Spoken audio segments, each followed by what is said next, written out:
Bismillahirrahmanirrahim. Assalamualaikum warahmatullahi wabarakatuh. Terima kasih diucapkan pada Cikgu Haji Azman bin Tawang selaku pembuka majlis tadi.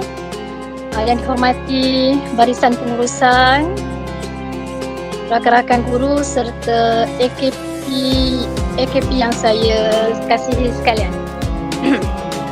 Hari ini saya dipertanggungjawabkan untuk berkongsi tentang psikopendidikan modul kesejahteraan psikologi warga KPM yang bertajuk kesihatan mental.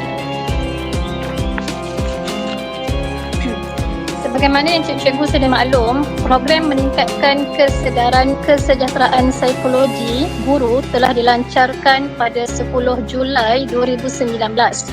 Program ini adalah rentetan banyak isu berkaitan masalah kesihatan mental dalam kalangan guru. Menurut satu kelatan akhbar pada 4 Oktober tahun lepas, iaitu 4 Oktober 2020, tekanan perasaan dijangka menjadi penyakit nombor 1 dunia menjelang tahun 2020. Masalah ini sudah tentu mendatangkan kesan negatif terhadap kehidupan masyarakat sekiranya tidak ditangani secara efektif. Jadi hari ini saya ingin berkongsi tentang kesihatan mental. Apa itu kesihatan mental? Kesihatan mental adalah satu situasi atau keadaan sejahtera yang mana seseorang individu dia menyedari bahawa potensi yang ada pada dirinya dan keupayaan dirinya boleh berdaya tindak dengan mengendalikan tekanan hidup dengan baik.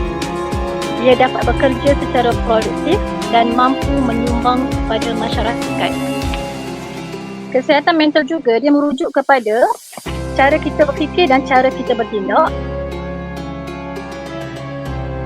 cara kita berinteraksi atau cara kita berkomunikasi dengan orang lain, dan cara bagaimana kita menghadapi sesuatu masalah dan bagaimana cara kita mengatasinya dengan baik.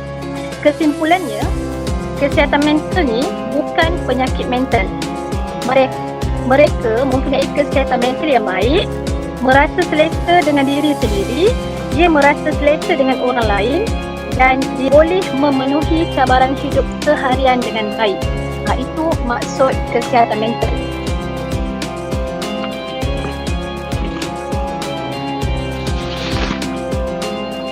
Okey, kesihatan mental ni kita perlu faham dia adalah penting untuk kehidupan yang berkualiti, dan ia bukan tanda kelemahan seseorang kerana ia boleh berlaku kepada sesiapa sahaja tanpa mengira umur, jantina, bangsa atau status sosial. Okey, kesihatan mental juga adalah sesuatu yang dilalui oleh semua orang. Ianya bukanlah memalukan kerana kesihatan mental ni seperti penyakit fizikal yang lain. Tiada apa yang harus dimalukan. Okey, seterusnya, kesihatan mental juga adalah berterusan. Ia merupakan kesinambungan di antara kesihatan mental yang baik dan kurang baik. Keadaannya boleh berubah-ubah. Maksudnya, berterusan ni maksudnya keadaan seseorang tu kadang okey, kadang tak okey. Kadang okey, tak okey. Maknanya sentiasa berterusan. Okey. Kesihatan mental juga adalah sebahagian daripada fitrah manusia. Setiap manusia pasti mengalaminya.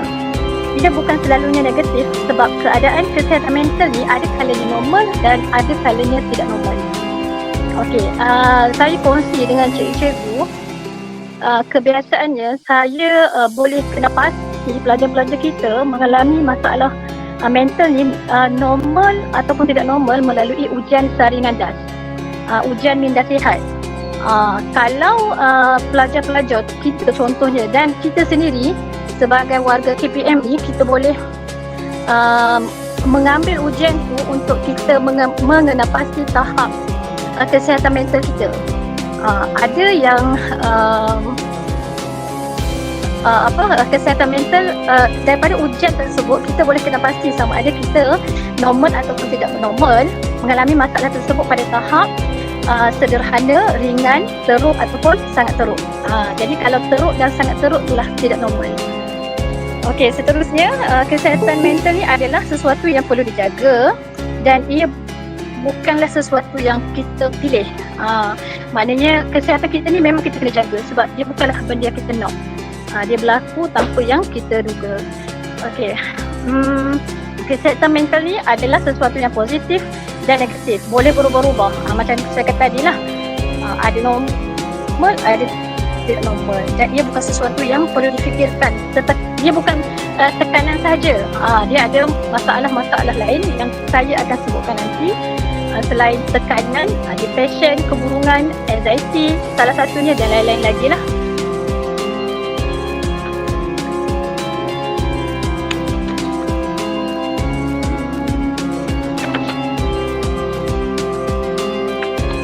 Kesihatan mental, ia bukan terma gila. Kalau gila, seseorang dia akan menjauhkan diri tanpa mendapatkan rawatan kerana masyarakat anggap isu kesihatan gila itu tidak mampu dirawat. Kesihatan mental adalah kompleks dan tidak tetap. Ia berubah-ubah, berlaku disebabkan faktor kerutinan, perubahan hidup, pengaruh persekitaran. Dan kita lihat musim COVID-19 ni pun salah satu perubahan hidup yang kita tidak jangka berlaku dan ianya memberi kesan kepada kesihatan mental. Dan ia adalah benar dan bukanlah palsu. Maksudnya benda ni, kesihatan mental ni benar-benar berlaku dalam masyarakat kita.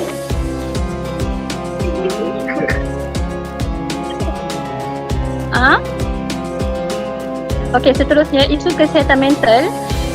Antara isu kesihatan mental yang saya kongsikan di sini ialah kemurungan. Yang pertama, kemurungan.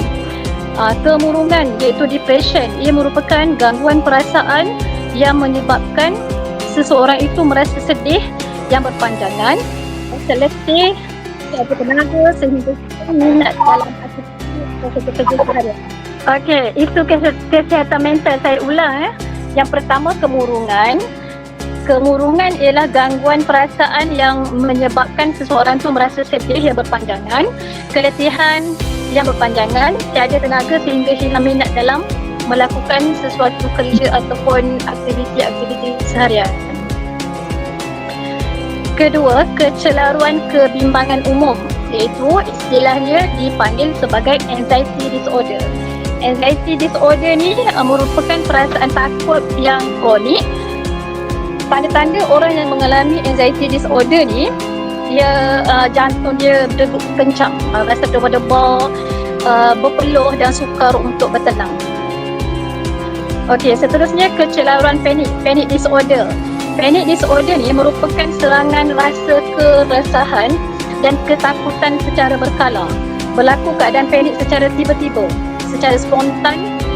Ia berlaku secara spontan dan jika tidak dirawat, ia akan berlarutan dalam jangka masa yang lama.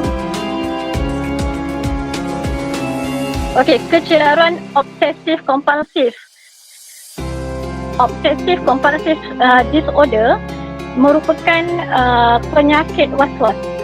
Penyakit was-was ni ialah satu perasaan tidak yakin terhadap apa yang dilakukan. Kalau dalam Islam, ia dianggap berpunca dari bisikan syaitan. Bisikan syaitan ke dalam jiwa manusia agar manusia tu dia rasa ragu-ragu terhadap apa yang dia lakukan.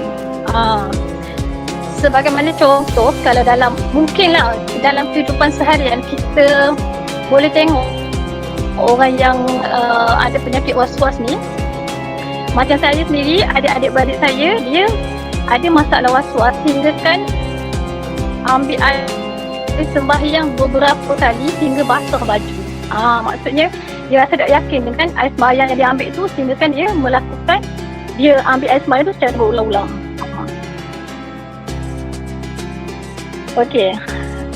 Itu kesihatan mental. Seterusnya, kecelaruan stres selepas trauma. Kecelaruan stres selepas trauma ni maksud dia penyakit mental yang dicetuskan oleh peristiwa yang menakutkan, sama ada dia mengalami sendiri ataupun dia melihat orang lain yang mengalami pengalaman yang menakutkan tersebut. Orang yang mengalami masalah ini kebiasaannya sementara kalau dia dapat hadapi dengan baiklah. Jika tidak dapat dihadapi dengan baik, masalah tu kena diselesaikan dengan mencari jalan penyelesaian. Okey, seterusnya isu kesihatan mental iaitu gangguan tidur. Gangguan tidur ni, antara gangguan tidur yang berlaku ialah insomnia. Insomnia, gangguan tidur dia susah untuk tidur.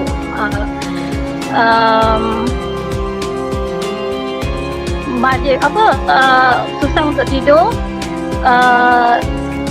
Kalau tidur sekejap-sekejap, lepas tu dia akan berjaga dan sukar untuk sambung tidur balik. Okey, hypersomnia. Hypersomnia ialah penyakit terlebih tidur. Tidur dalam jangka masa yang lama. Kadang waktu siang pun dia rasa nak tidur. Itu pun salah satu gangguan tidur. Selain tu, masalah gangguan tidur ialah sleepwalking. Maksudnya dia bergerak dalam keadaan tidur, bangun dalam keadaan tidur, berjalan dalam keadaan tidur. Dia buat sesuatu dalam keadaan tidur tanpa dia sedar. Okey. Selain itu juga gangguan tidur adalah mimpi buruk dan lain-lain lah. Itu antara isu kesihatan mental yang sering berlaku dalam masyarakat kita hari ini. Kenapa kesihatan mental penting? Kesihatan mental penting bagi membentuk identiti diri, penting untuk mencapai potensi diri, bagi persediaan menghadapi cabaran alam dewasa. Kesihatan mental juga penting bagi menjamin gaya keibubapaan yang efektif. Penting untuk keharmonian dalam alam rumah tangga. Kesihatan mental juga penting bagi menangani cabaran di rumah dan di tempat kerja. Ia juga penting bagi mencapai cara bekerja yang sihat dan seronok, penting bagi memupuk hubungan dengan rakan sekerja dan penting bagi meningkatkan produktiviti dalam kehidupan seharian. Ia juga penting kerana membolehkan seseorang itu berdikari. Dia mampu melakukan sesuatu kerja sendiri tanpa bergantung dengan orang lain. Dan penting bagi meningkatkan kualiti hidup.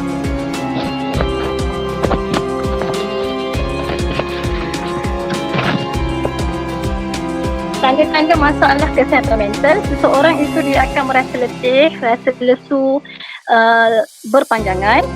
Dia akan rasa kerisauan melampau, perubahan selera makan, perubahan personality. Mungkin dia sebelum ni seorang yang cakap banyak, lepas tu bila mengalami masalah mental, dia kurang bercakap, kurang bergaul, dia jadi pendiam. Perubahan personality. Okey, tanda-tanda masalah kesihatan mental lagi, dia berfikir bukan-bukan, dia rasa rendah diri, dia rasa dia tidak berguna, dia rasa dia tidak berguna dan tidak perlu untuk hidup panjang, sampai dia fikir tentang bunuh diri. Benda ni berlaku, maksudnya dia rasa tak berguna dan nak hidup lama. Ni merupakan satu tanda masalah kesihatan mental yang sangat teruk lah, yang sangat kritikal. Okey, seterusnya tanda-tanda masalah kesihatan mental, dia kurang minat terhadap aktiviti harian. Dia rasa malas, rasa lesu, rasa tidak bermotivasi lah untuk melakukan kerja-kerja harian. Tingkah laku agresif, mudah marah.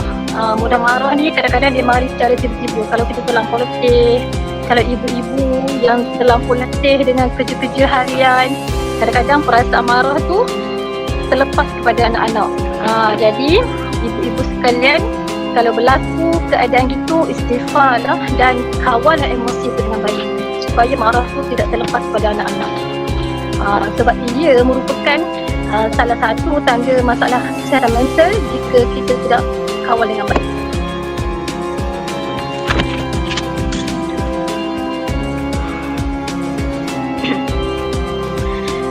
Kesihatan mental vs penyakit mental. Macam yang saya beritahu tadi, kesihatan mental ni bukanlah penyakit mental. Jadi berlawanan lah dengan penyakit mental ni. Kesihatan mental ni seseorang itu dia mempunyai nilai kendirian tinggi. Kalau individu yang mengalami penyakit mental, dia mempunyai penilaian kendiri yang rendah, rasa diri dia teruk dan sebagainya.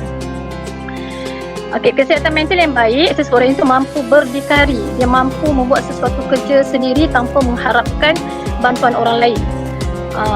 Kalau orang yang mengalami masalah penyakit mental, hidup dia banyak bergantung kepada orang, kebergantungan kepada orang lain lah. Maksudnya nak buat keputusan, nak beri pendapat pun asyik-asyik bergantung dengan orang. Dia tidak mampu untuk membuat kerja sendiri ataupun membuat keputusan sendiri.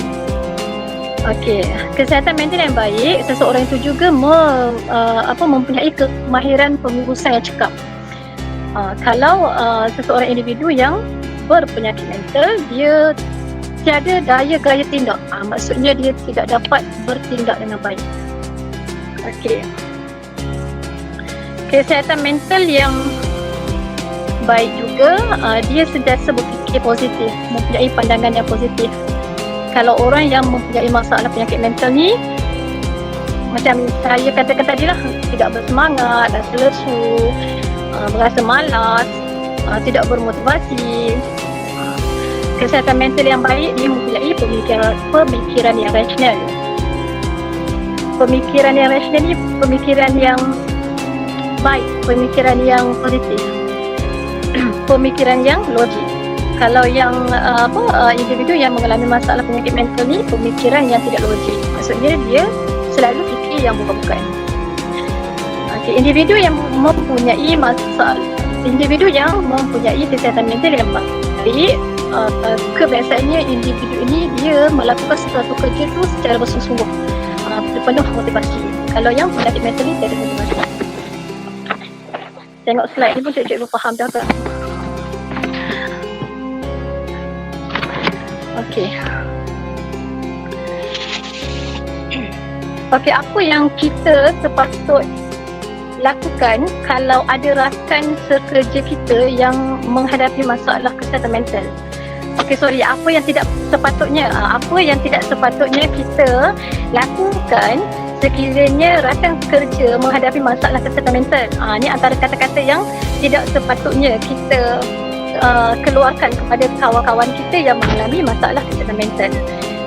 Okey, contohnya, tak payahlah kesian dengan diri sendiri je. Maksudnya kawan nak mengadu tapi itu kata-kata yang kita beri pada dia. Okey, alah, bukan teruk sangat pun, perasaan kau je tu. Fikir positif lah.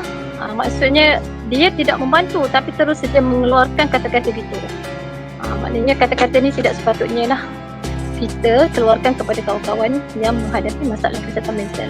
Okey, selain tu, kami memang dah tahu masalah kau. Janganlah minta perhatian. Kau pun ada salah juga. Selalunya boleh jadi gila tau. Kata-kata negatif. Bersungguh-sungguhlah. Aku okey je, takkan kau tak boleh. Aku tengok kau okey je. Aku sibuk ni, kau cakap lain kali boleh? Maksudnya dia tidak meluangkan masa untuk kawan yang mengalami masalah kesihatan mental tadi. Maksudnya kawan nak bercerita, nak meluahkan masalah yang ada, tapi itu kata-kata yang kita beri pada mereka. Jadi sebaiknya sebagai seorang kawan yang baik, kita meluangkan masa untuk mendengar. Mungkin hari itu ujian kawan kita mungkin akan datang, giliran kita pula mana tahu kan, sebab masalah mental ni bukan pilihan, bukan kita nak pun. Okey, lain-lain kata kau tidur je, esok okey lah tu. Ni antara kata-kata yang tidak sepatutnya lah.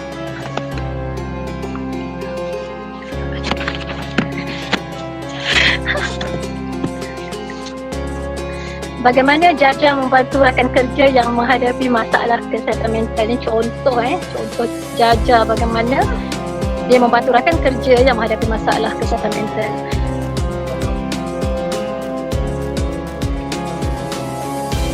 Okey, Jaja dia tanya kepada kawan dia, bagaimana Jaja boleh bantu untuk sejahtera. Ada apa-apa yang Jaja boleh bantu memudahkan kerja kamu, ambil masa untuk kamu lalui. Jaja dapat merasai perasaan yang kamu sedang lalui. Ini salah satu perasaan empati. Maksudnya kita mendengar masalah kawan kita tu seolah kita sendiri yang mengalami masalah tu. Tu maksud empati. Seolah dia merasai perasaan tu. Jaja akan bantu kamu melalui semua ini. Segalanya akan baik. Jaja tu dia mendengar. Kita pasti boleh menghadapinya. Bagaimana Jaja boleh bantu sebagai satu pasukan? Terima kasih kerana sudi berkongsi dengan Jaja. Jom Jaja tolong cari bantuan profesional. Beritahu sahaja Jaja bila kamu memerlukan. Jaja sentiasa ada untuk kamu. Itu adalah kata-kata positif yang kita boleh katakan ataupun kebutuhan kepada rakan-rakan kita sekiranya ada yang mengalami masalah kesihatan mental.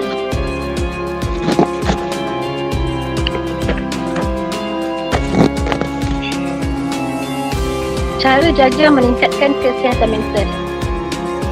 Yang pertama, makan makanan yang sihat dan seimbang. Kedua, berhenti sebentar daripada teknologi dan media sosial, iaitu ambil masa bersenang. Ketiga, libatkan diri dengan senaman sekurang-kurangnya 30 minit sehari. Keempat, tulis 3 pencapaian setiap hari. Kelima, pastikan tidur yang cukup. Keenam, kongsi perasaan dengan rakan atau keluarga yang dipercayai. Kalau masalah mental ni, lebih baik kita cari orang yang kita percayai untuk kita berkongsi cerita. Sebab kadang-kadang masalah kesihatan mental ni kalau teruk ataupun sangat teruk, dia boleh melibatkan ancaman nyawa, dan kadang-kadang kes tu dia boleh melibatkan polis. Dia boleh melibatkan kes polis. Jadi perlu cari orang yang boleh kita percayai. Dan kadang-kadang masalah mental ni adalah masalah peribadi yang melibatkan maruah diri. Jadi sangat perlu kita berkongsi kepada orang yang kita percayai. Seterusnya, luangkan masa untuk diri sendiri, iaitu luangkan masa untuk bersendirian, luangkan masa untuk kita bertafakur dan muhasabah diri. Mungkin apa yang berlaku, masalah kesihatan mental yang berlaku tu adalah disebabkan kesilapan kita sendiri.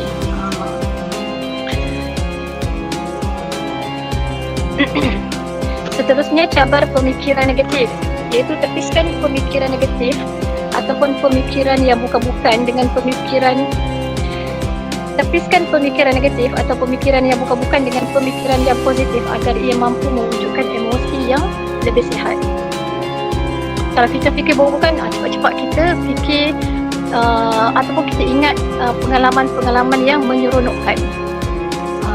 Sebab tu bersendirian tu boleh untuk kita muhasabah diri, tapi kadang-kadang kalau situasi kita fikir bukan-bukan, sangat tidak baiklah kalau kita bersendirian. Jadi untuk elok daripada berlakunya pemikiran yang negatif, elok diri daripada duduk bersendirian.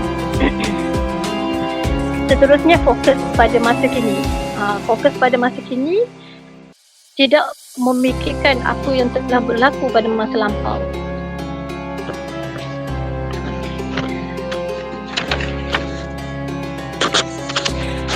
Okey, itu antara cara Jaja meningkatkan kesihatan mental.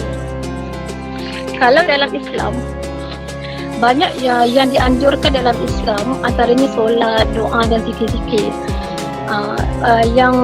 Yang paling mudah bagi kita orang Islam adalah, yang paling simple adalah contohnya istighfar dan selawat. Macam contoh orang yang menghadapi masalah kesihatan mental ni, kalau keburungan, stres, apa-apa pun, jalannya ada, kita sebagai orang Islam adalah jalannya kembali kepada Tuhan. Kalau kita tahu kelebihan istighfar contohnya, siapa-siapa yang sentiasa istighfar, Allah akan baginya setiap kesusahan itu jalan keluar. Jadi setiap masalah tu ada jalan keluar, insya-Allah. Antara doa untuk kita redakan stres, salah satunya hasbunallah wa ni'mal wakil. Itu antara jalan yang paling mudah bagi kita sebagai orang Islam lah. Hasbunallah wa ni'mal wakil, yang bermaksud sesungguhnya cukuplah Allah menjadi penolong dan sebaik-baik pelindung. Kata Aristotle, jika saat paling gelap kita mesti fokus untuk melihat cahaya. Dalam keadaan gelap kita fokus untuk melihat cahaya. Dan daripada saya, segala apa yang berlaku, masalah yang berlaku pada kita dalam kehidupan seharian, perlulah kita rasa sabar, redha, bersangka baik, kembali kepada Tuhan, insya-Allah sesuatu masalah tu kita akan temui jalan. Itu sahaja perkongsian saya pada hari ini berkaitan kesihatan mental. Sekian, terima kasih.